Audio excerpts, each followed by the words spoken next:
Look, some days I don't put on no lip gloss, and some days I got foundation and contour. Like, give me a break. It's fine. Baby, the days I feel the most okay is when, like, my mother instilled certain things in me. I think even as we grow up, our parents have a huge influence on what we consider beauty. My mother was hardcore dead set that you never left the house without some color on your lips, and especially me, little Miss Light Bright.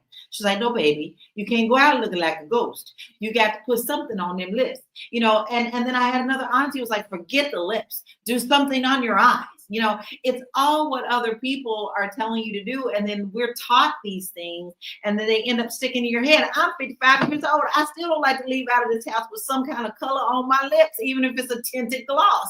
So listen, Joe, I have to ask you this because this can lead to mental issues too. Do you think that the pressure to conform to beauty standards affects our Black community, especially our women, women's mental health? Obviously, right? That yeah, it's a no-brainer, right? Even the pressures that come from within the community.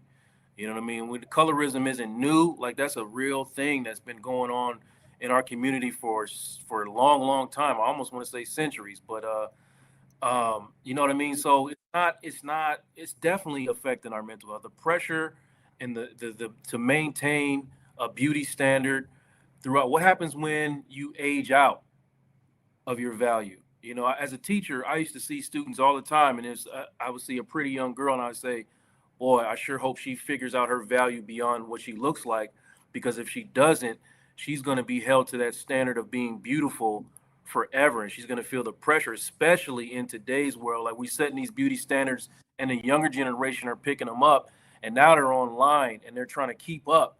And I'm watching in real time how these girls are falling apart. These young girls are falling apart trying to keep up with everyone else. As you look now, like back in the day, you'd be lucky. I'm saying lucky from a male perspective if you saw any part of skin on a girl. Now they put it out there, so I mean you could see it. You could see it all. It's really something else. So, and that's all pressure. You know, I don't. You know, that's all pressure. I've watched people in my own family break down crying because of a post collapsing. The pressure is immense, and Tierra got a young daughter. She can speak to that in the business. Wow.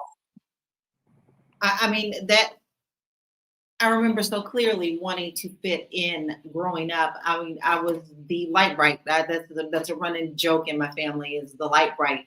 And all of my friends were beautiful cocoa colored skin, beautiful honey skin. I had a beautiful dark chocolate friend, and I always wanted to be them. So it was never I wanted to tap into my own. It was always me wanting to look like them.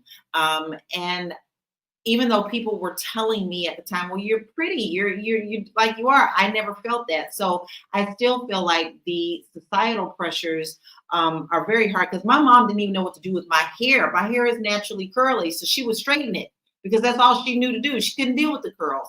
So there's so much that goes into this. It's not just general society or corporate America, it's within our own self.